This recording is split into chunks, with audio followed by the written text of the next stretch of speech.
So to begin with, among the subjects, the main broad areas one needs to learn to understand biology, to get a holistic view of biology.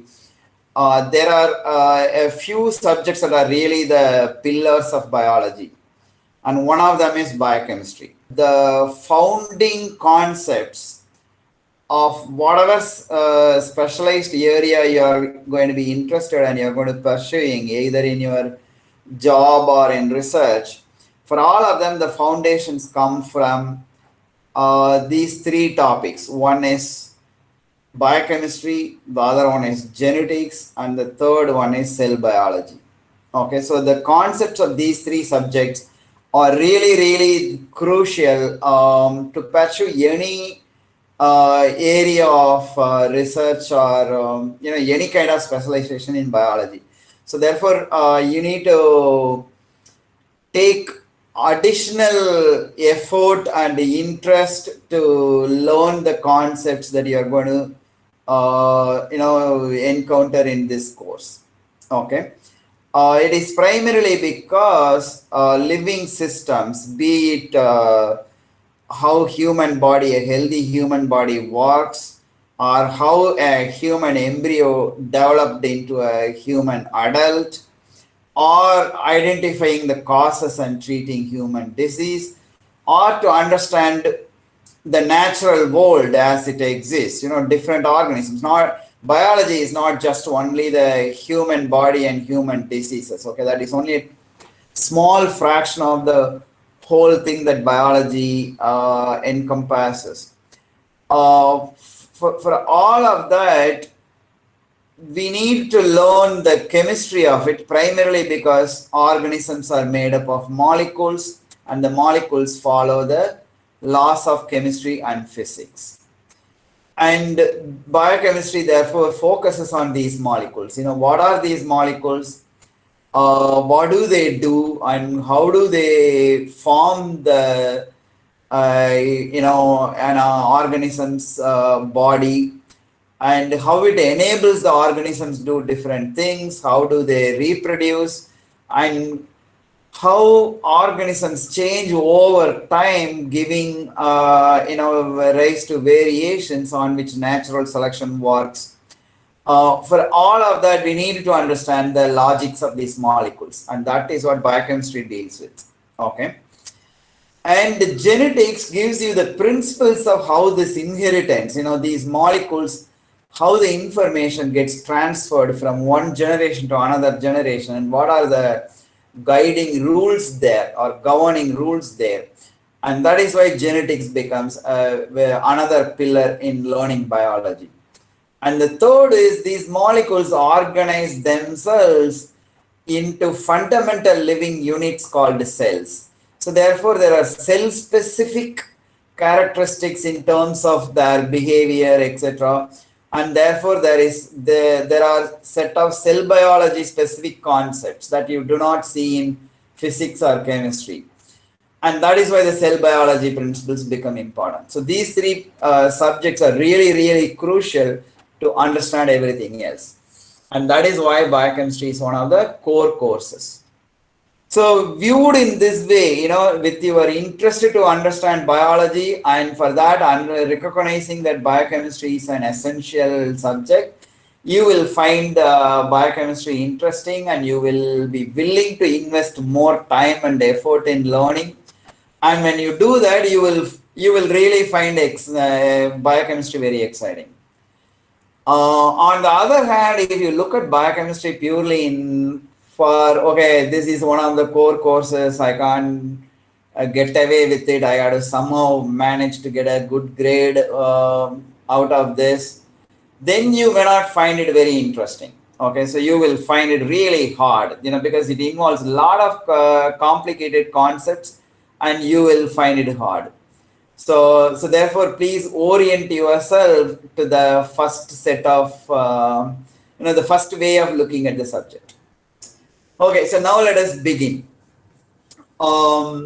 So to begin with, if you just in an open-minded way think about living things and compare any living thing, you need not take humans but take the simplest organisms, and then you compare them with any of the machines that you use, you will quickly realize how that organism is way more sophisticated than the most sophisticated machines or an instrument or a gadget that you use. Okay. And similarly, if you take the what you can see with your eyes and compare with any camera, you will quickly realize how sophisticated your eyes are and your ability to see things. And this much sophistication. And another point I want to bring into the discussion is um, look at the diversity. Okay, organisms starting from the SARS-CoV-2 virus that is making us not to meet in person and talk via Google Meet, to a more complicated bacterium like E. coli, to plants, animals, birds, reptiles, and all the creatures that are in the ocean and ourselves and other mammals. The diversity is enormous. Okay. And this much diversity and the sophistication that I first explained, all of that very surprisingly made possible by a couple of hundred molecules. Okay, so you don't need to really worry about a whole lot of complex chemical structures here. So we have very few molecules that we need to learn. So if you look at the first bullet in the slide, cytoplasm, meaning the cellular component in the main matrix within the plasma membrane, so contain about 100 to 200 different small organic molecules. Okay, and these are what we call as metabolites. So the small organic molecules. So what are the big one? I will introduce as we go. Okay, the small molecules are only less than 200, and these 200 we call as the central metabolites.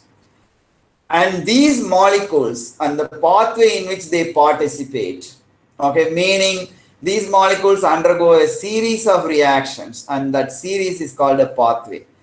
Participate, have been conserved. Okay, for example, morning, whatever you ate, I'm sure you ate something wheat based or a rice based, and both are nothing but starch, and starch is a polymer, and if you cleave into monomer, and the monomer is glucose. Okay, so glucose is one of these 200 molecules that we are learning about, small organic molecule. And the way we get energy from glucose, the series of chemical reactions through which we get energy from glucose, that series and the conversions the glucose undergoes to produce energy is the same in bacteria as well. And that is what this bullet is telling you as has been conserved. So glucose is glucose in E. coli too, E. coli being a bacterium. And there what glucose is used, the same way only you use glucose in your cell. And this conservation we call as universality of molecules of life. Okay, so if you think of defining life, you will soon find it is not an easy question. People will say organisms, living things grow, many other things grow too, even mountains grow. You will think organisms reproduce, there are crystals that reproduce. So there are a lot of non-living things, have a lot of things that we associate only with life. So at the end, the way people think about life is the kind of molecules that make life are not found outside life. And the molecules that make life, they are there in all living things, doing very similar things.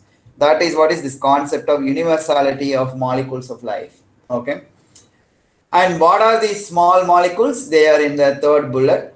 These are amino acids, nucleotides, sugars, and a number of mono, di, and tricarboxylic acids.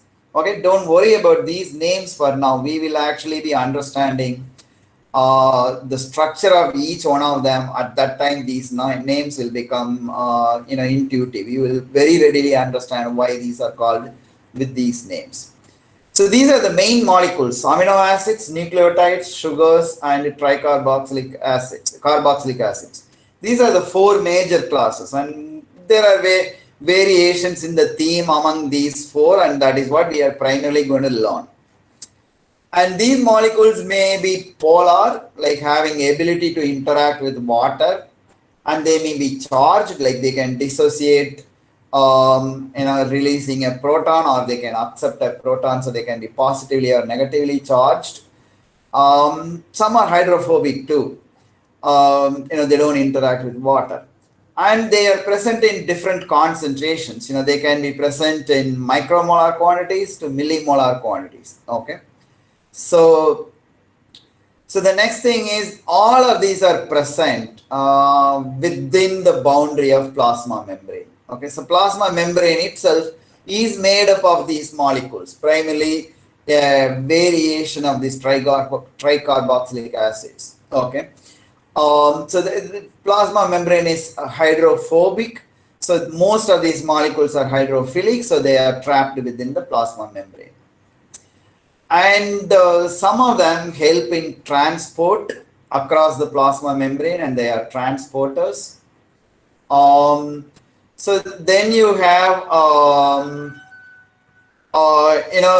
some molecules that are produced only in some organisms, not in all organisms, and they are not part of this universality of the molecules of life. So they are like specialized ones. They are not like your core. These are like electives, and these are most often produced by plants. They are called secondary metabolites. And to give you an idea, the resin in the gum that you use, nicotine, produced by the tobacco plant, caffeine produced by tea and coffee plants, quinine, morphines. So these are secondary metabolites. They are not essential for existence, but they produce them for additional, sophistication of life. So I'll talk about specific examples when we get there. And all these molecules put together collectively present in an organism, we call them a metabolome. Okay. All proteins that an organism produces, you call proteome. And all genes present in an organism, you call as genome. So similarly, all the metabolites present, you call as a metabolome. Okay, so next let us look at their various, compositions, like what is the relative abundance of each of this. And when you look at it, you will find water is like 70%, okay, of the cellular molecules are water. Proteins next highest, the 15, they are made up of amino acids, and we will learn about that soon. Then you have nucleic acids. They come in two flavors. One is DNA, another one is RNA. And there you see you have about 3,000 different proteins, and similarly you have more than 3,000 different RNA. Polysaccharides only about 3%, and you have 5 kinds. Lipids 20 kinds, but only 2%. Then you have the monomeric subunits of these molecules, and the intermediates, they make up about 2%, and there are only 500 types. And then you have about 20 different inorganic ions making about 1% of the cellular weight.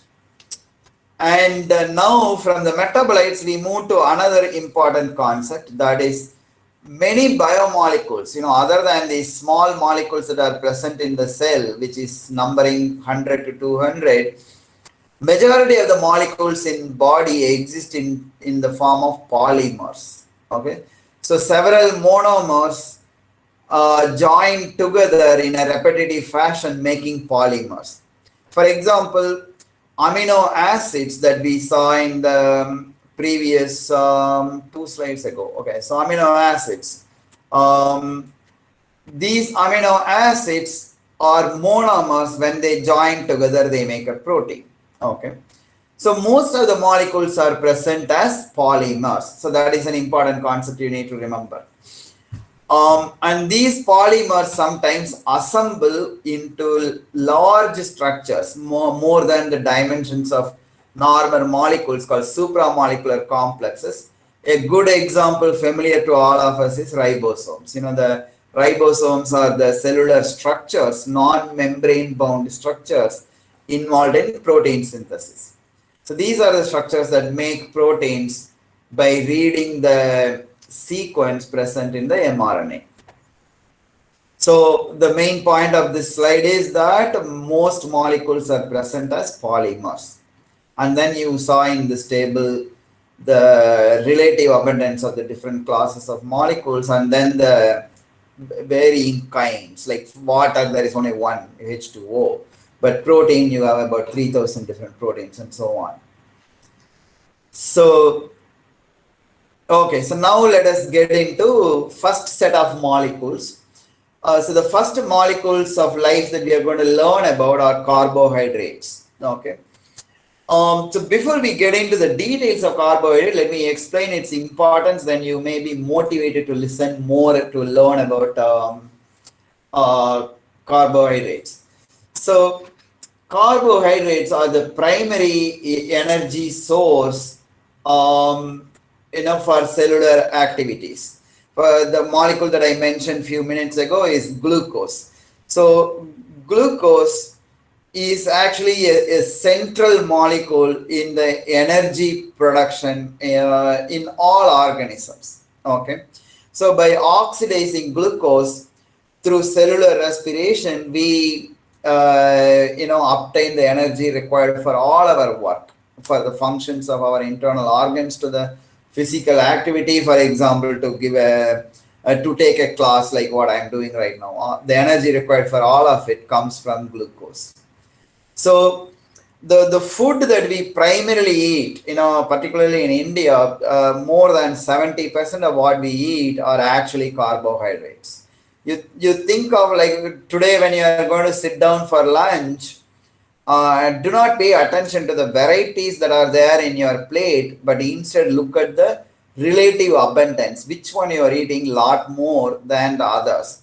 Then you will soon realize it's either derived from wheat or derived from rice, and that is what you are primarily eating. And both of them, as I said earlier, are made, they are primarily starch, and starch is a polymer made up of glucose. So most of what we eat is carbohydrate. Okay, we will learn a lot more about carbohydrate, other functions of carbohydrate, when we get to the carbohydrate chapter. So today's class is a preliminary introduction to the different molecules.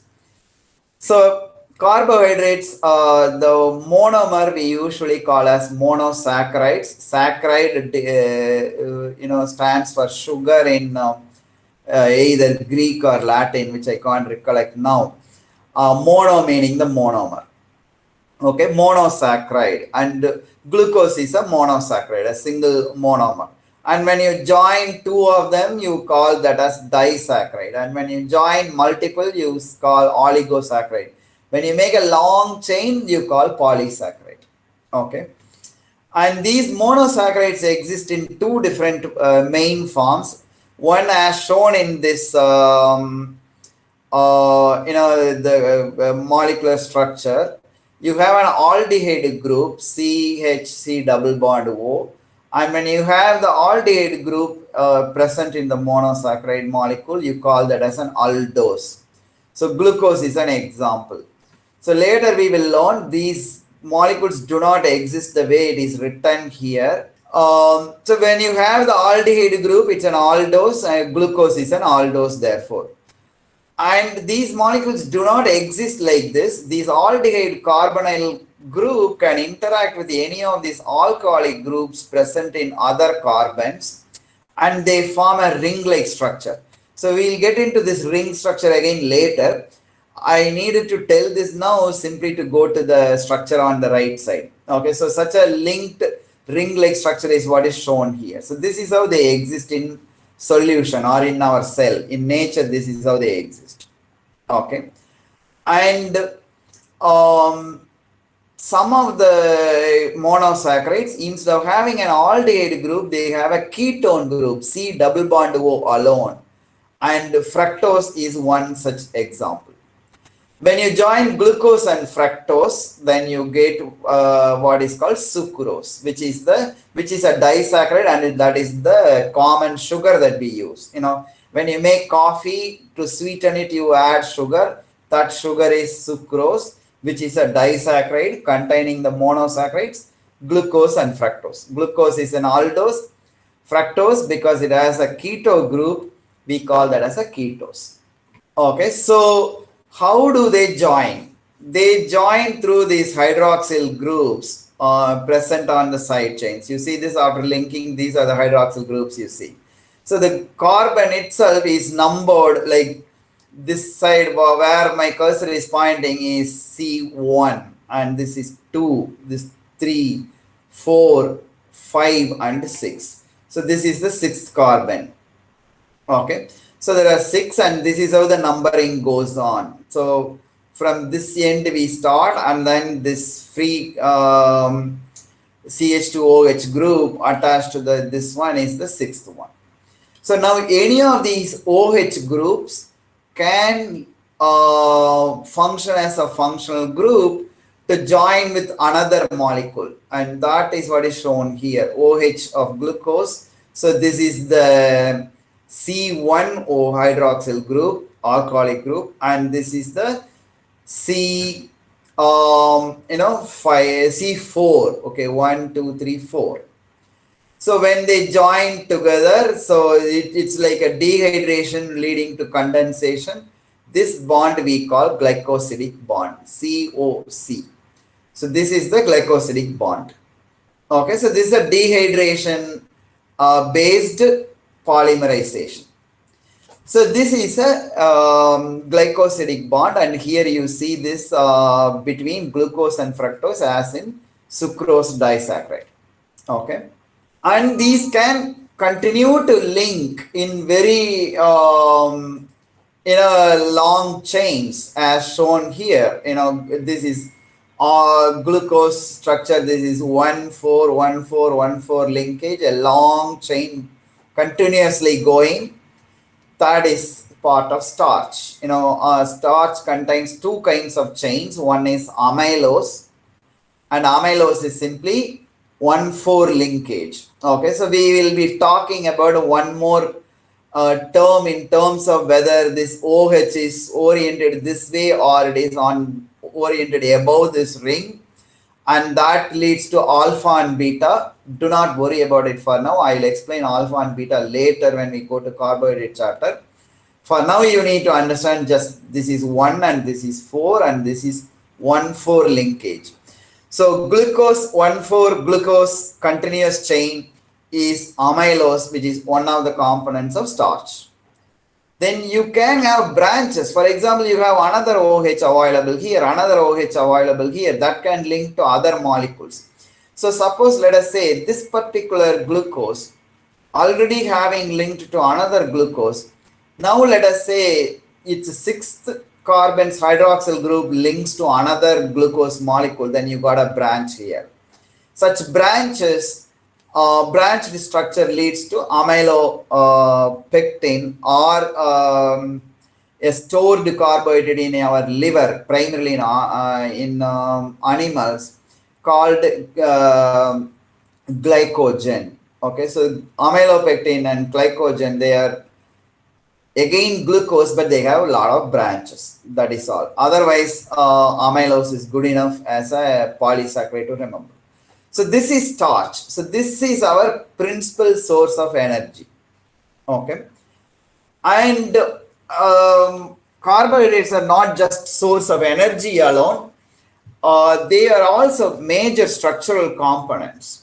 If you take a tree or a tree branch, the main trunk of the tree, or the leaf, or the structural element for all of them is actually large number of chains of glucose, but linked in this fashion. It is again 1,4 linkage, but this OH is present in this glucose on the and on above the ring plane of the ring, and this is what we call as the beta orientation. Therefore, starch we say alpha 1,4, this we say beta 1,4.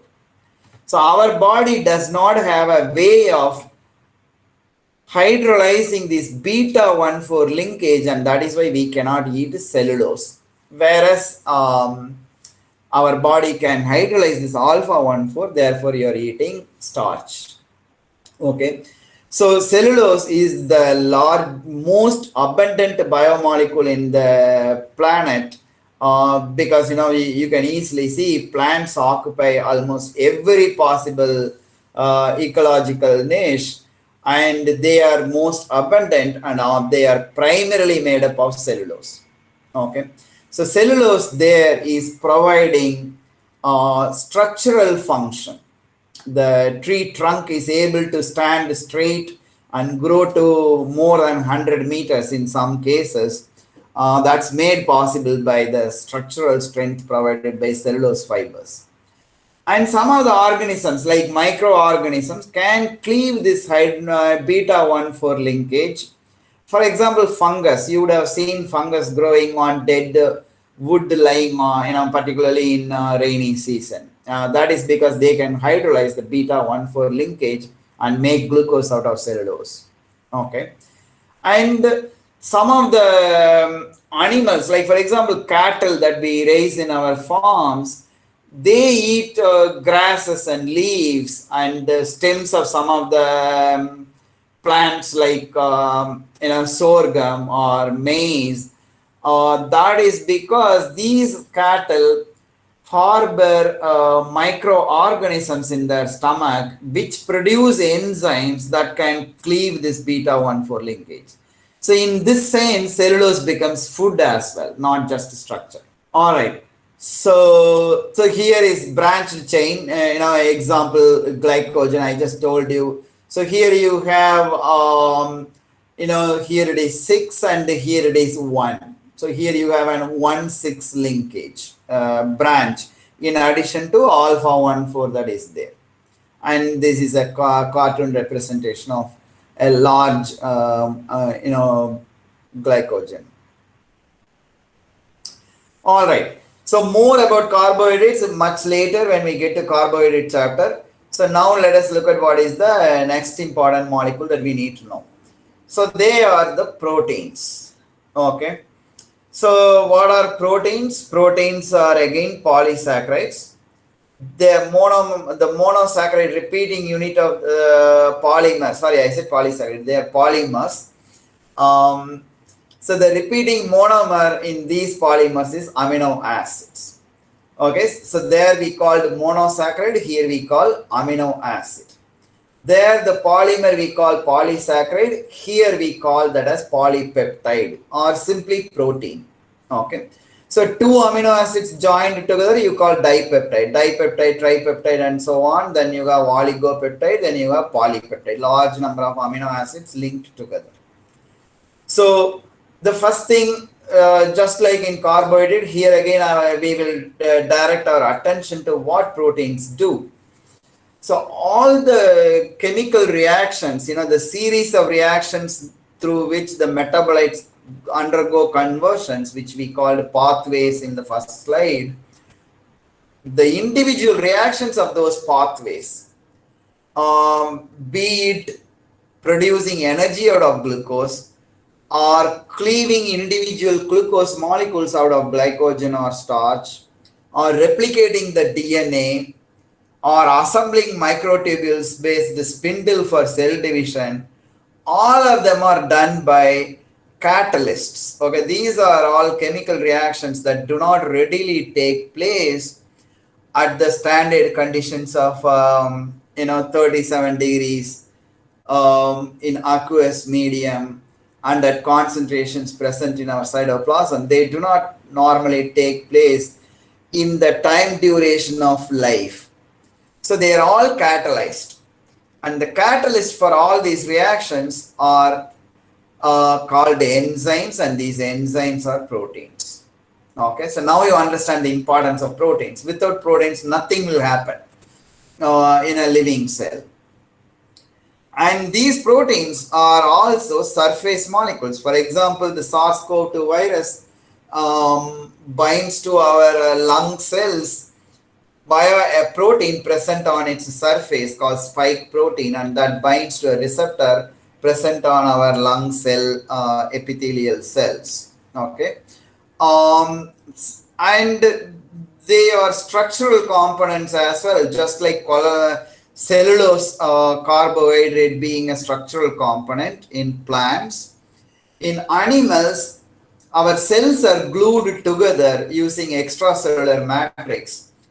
Space, the material present among the cells, not inside the cell, but in the space among the different cells. And that extracellular matrix contains primarily collagen. Okay. And fibrin, another important molecule. For example, in silk, you have fibers. Our hair, keratin. And within the cell, we have structural scaffolds made up of actin and tubulin. So these are structural molecules. Again, they are proteins.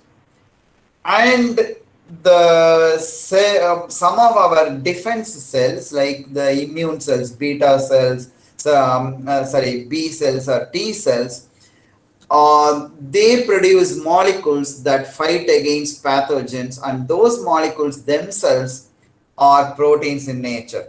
For example, the antibodies produced by our B cells, they are made up of polypeptides. Okay.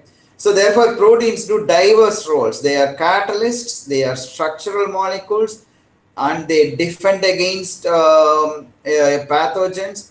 They do many more. Okay, so we are not getting into all of them. For example, they are involved in cell signaling also. So we are looking at major things which are core to all organisms. So only those we are looking at to get an idea of the functional diversity. So I already told you that the monomers of these polymers are amino acids, and amino acids are joined by similar dehydration based bonding as we saw in carbohydrates, but here we call them peptide bonds. Okay, so there in carbohydrates we call it glycosidic bonds or glycosidic linkage. Here the bond between two amino acids we call them as peptide bonds. So you have many of them in a polypeptide chain. So now we look at that part of proteins. So this is a typical amino acid. So an amino acid, as the name says, contains two important groups, the functional groups. One is the carboxylic acid group. Okay, so shown here on the right. So that's the acid part of the name.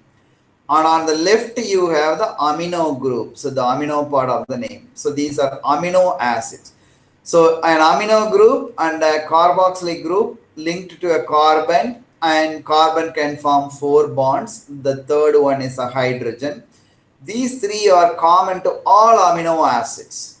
So one amino acid differs from another amino acid only in its R group.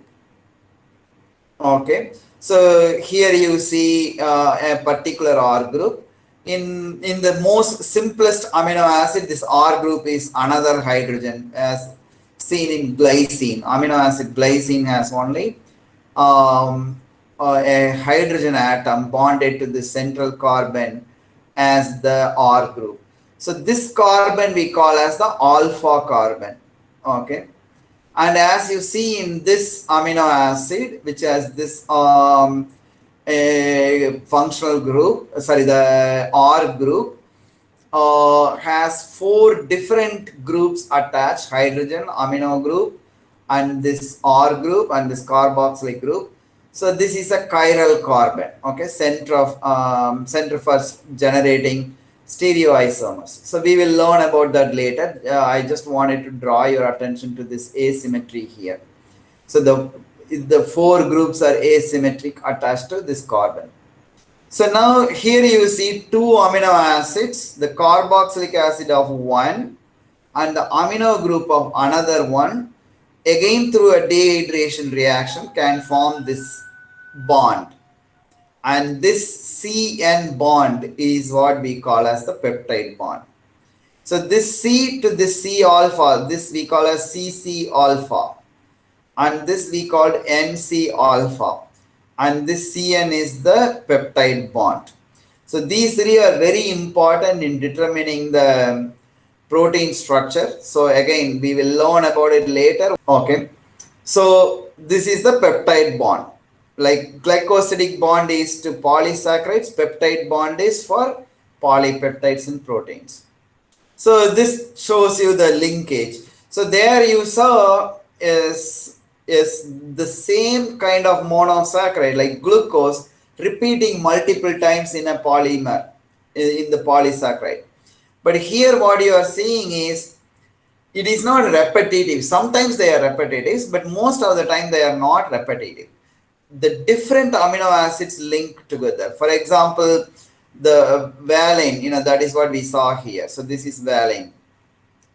So valine linked to histidine, linked to leucine, linked to threonine, and so on. You have different amino acids. Here you see glutamic acid repeating twice.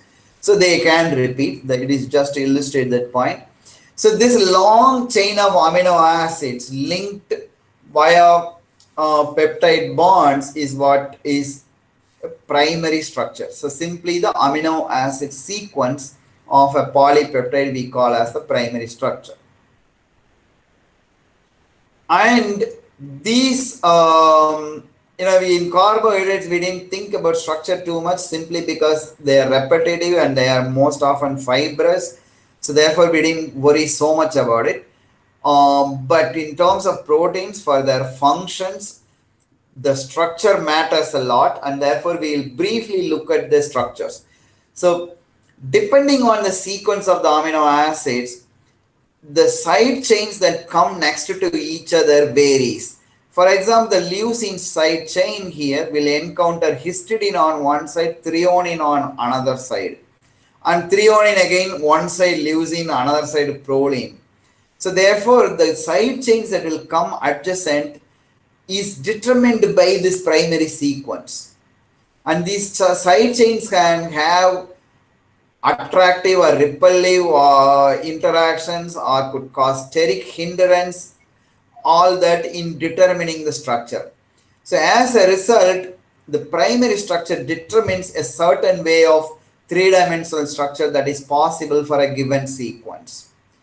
And therefore, we focus on how these primary structure gives to specific additional higher order structures. And the first level of higher order structure we call as secondary structure. So secondary structure is actually in a long polymer of polypeptide, like let us say you have 300 amino acids. Let's say about 10 or 20 amino acids in a given part of this long 300 might form a local structure. Like for example, as you see this purple ribbon-like structure here, which is twisted in a helical way. So that sort of a local structure we call as secondary structure. Okay. And this long 300 amino acid chain might further fold in an additional level of hierarchy in the structural organization to give you a three-dimensional structure, and that is tertiary structure. Okay, the amino acid structure sequence itself is the primary structure, and the local folding in a long chain of polypeptide we call as secondary structure, and the overall folding of all these local foldings into the final three-dimensional structure we call as tertiary structures. So most proteins have all these three structures. Some have even additional ones where multiple polypeptides may interact among themselves. A good example is hemoglobin present in our red blood cells that help in carrying oxygen from lungs to other tissues. Okay, so hemoglobin contains 4 polypeptides and they have additional groups that we don't worry for now. So they have a heme moiety, which is not an amino acid based polypeptide moiety. Instead, it is a different organic, unconnected to proteins, organic molecule that is embedded through interactions among the amino acids. And this organic structure with the heme moiety coordinates an iron atom, and so therefore this structure here. So proteins might contain like this non-proteinaceous moieties among the polypeptide chain. So hemoglobin has a structure like this. It has primary because it has amino acid sequence, it has secondary, and then it has tertiary, and then multiple, like 4 such polypeptides come together, and that forms another hierarchy of structure which we call quaternary. Okay. So these are the structures of proteins.